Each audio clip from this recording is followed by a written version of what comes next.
Welcome to the Do What You Love podcast, a podcast with a mixture of personal development and career advice to help you reach your full potential.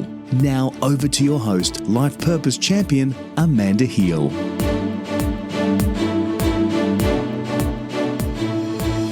Welcome to another episode of the Do What You Love podcast. I'm your host, Amanda Heal. Today, I'd like to talk to you about values. A study of 100 health workers showed that the more closely their personal values were aligned with those of their workplace, the less likely they were to burn out at work. Another review of 51 studies of more than 36,500 people showed there was a significant positive relationship between authenticity and well-being, regardless of age, gender, or the type of person they were. And in this paper, authenticity was talking about the awareness of your feelings and being able to live and share them appropriately or being true to yourself.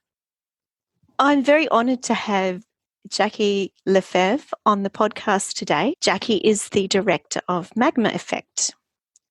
Jackie originally studied as a zoologist, but has an abiding interest in evolutionary biology and behaviour, and now specialises in working with human values to create insight for meaning and motivation. Welcome to the show, Jackie. Thank you very much, Amanda. It's a complete delight to be here. Thank you for the invitation. You're very welcome.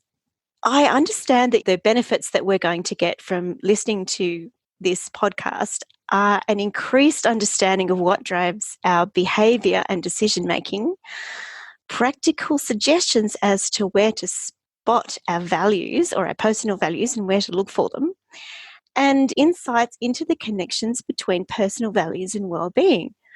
But before we get into that, please do tell me how you went from zoologist to value specialist. I know, it does seem like a rather strange journey, doesn't it? Well, I just love the natural world, have always loved the natural world. So when it came to trying to decide what to choose when going to university, zoology was a really natural choice for me. And I ended up in a particular field of zoology called behavioural ecology, which is really looking at animals in context and looking at them and seeing what they do and trying to understand why they do what they do. Now, animals, and actually I include human beings within this, are on one level very, very simple, because we are all animals are setting out to do two things and do them in this order.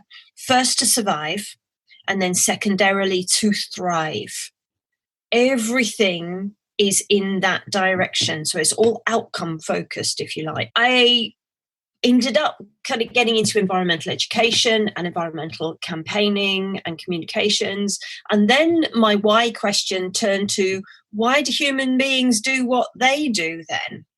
When there is an abundance of information, and I'm talking back in the early 90s now, abundance of information showing that the natural world is under siege and there are serious problems, and if we keep on our current course it will all just get worse. Why don't more people care? Why don't more people do more things about it?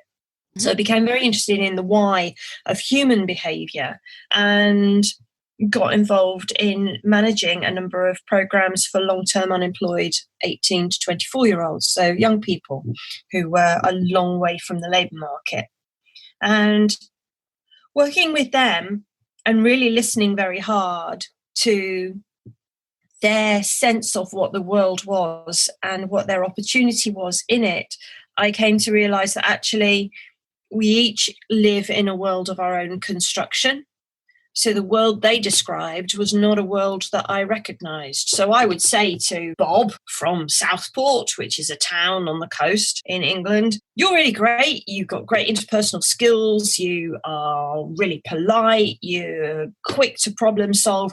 I reckon you could get this job. This job's a really great job. We could put you forward for this job. It's in Bootle, which is about a 20-minute train ride from where you live. And so he says to me, I can't apply for that. And I say, why? And he said, because the train is too expensive. And I said, but you'd be earning money, so you'd have wages, so the train wouldn't be a problem. No, the train is too expensive. I said, how much does a train ticket cost? He said, I don't know, but it is too expensive.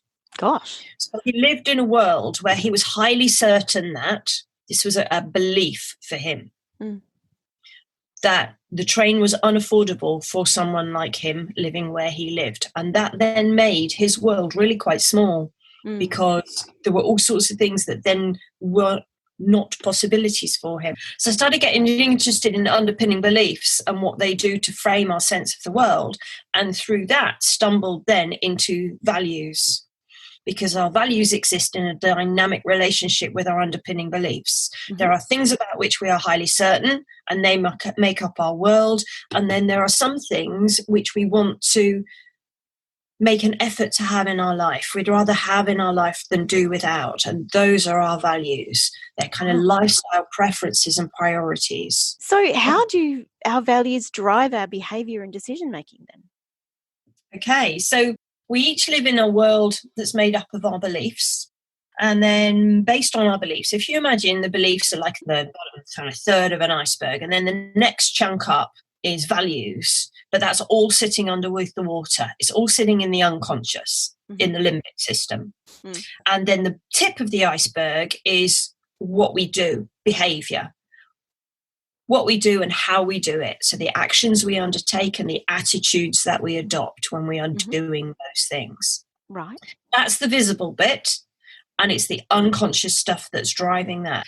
So I'll give you a little example from my children growing up. So we went to visit my mother. My Victoria was kind of 2.5 at this stage. So my mother opened a packet of Jaffa cakes, put them all on the plate. So Victoria looked at them and just her eyes went wide, because there's never an unlimited supply of Jaffa cakes in her own home. So she stuffed a whole Jaffa cake in her mouth, picked up one in her left hand, picked up one in her right hand, and made ready to escape the room with her trophies. And my mother turned around to Victoria and said, "Oh, you need to be careful. You eat too many, you'll end up looking like a Jaffa cake." Poor Victoria looked at me. Her eyes went wide. Her face went white. And she put back both of the Jaffa cakes that she had in her hands, complete with melted chocolate fingerprints on the top. Oh, gosh. And she went to take the one out of her mouth. And I went, "No, you eat that one. Eat that one. That one will be fine." Oh. So she ate that one. And so for the next week, she was refusing biscuits because she didn't want to look like a Jaffa cake or a chocolate digestive or anything else. She wanted to stay looking like a Victoria. So looking like a Victoria was the thing that she valued. Her belief was not actually, we figured out after a little while, because she turned around and she said, "Daddy doesn't look like a Jaffa cake." I said, "No, he doesn't. He can eat a whole packet." I went, "Oh, Danny, right. Okay, that explains a lot." She said, "Grandma lied." So actually, it wasn't that she ever really thought that she was going to turn into a Jaffa cake. It was that in her little 2.5-year-old world, one of her high certainties was, Grandma doesn't fib. So she believed my mother when she was told that she could turn into a Jaffa cake. She didn't want to turn into a Jaffa cake, so she changed her behaviour in alignment with her value of being a Victoria. Does that make sense? It does. It makes a lot of sense. This is happening for all of us. As adults, we have underpinning beliefs and we also have values, but they sit in our unconscious. And so most of the time we're completely unaware of them. But they do act to limit our choices and limit our opportunities. So everyone will be aware, I'm sure, the UK is now entering its 4th week of lockdown. And so there are a lot of people who are understandably limiting their thinking by all the things they cannot do. And all the time we take up the front of our mind with all the things we cannot do, we don't allow the space for all the things that we can do to come in focus. So all the focus on limiting beliefs kind of shuts down our creative pathways. Whereas if we can get back from all the things we perceive that we cannot do, then we can start to notice the things that we can do. And it sounds so obvious, but if your head is totally focused on all the things you can't do, so all the things that are in the way, it's really, really hard for your unconscious, which is where over 90% of the processing power of your brain sits, really hard for your unconscious to break through with alternative suggestions if the front of the mind, the rational mind, is completely focused on everything we can't do. So you need to be careful. We all need to be careful what we choose to believe, because without realizing it, we may be cutting our options down narrower than they need to be. Well, I've had to go through that as a speaker because all the speaking gigs have been cancelled. But I've had to do a bit of a change and go, well, I'm still speaking to people through my podcast.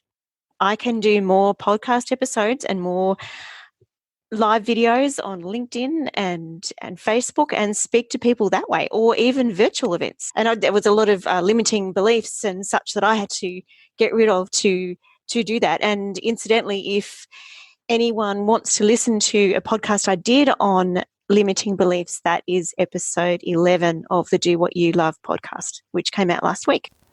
Now, Jackie had a great deal more really interesting things to say about values. And I wanted to keep this podcast at a manageable level, so I decided to split the podcast into two. So you will get part 2 of this podcast next week. Now, I hope you've enjoyed this episode of the Do What You Love podcast. Until next time, have a great day and do what you love. You've been listening to the Do What You Love podcast with Amanda Heel. Feeling unfulfilled and frustrated and unclear what to do next? Access Amanda's Are You Living Out Your Purpose quiz and resources to get you started on your journey to doing what you love at www.purposevisionfuture.com. That's purposevisionfuture.com.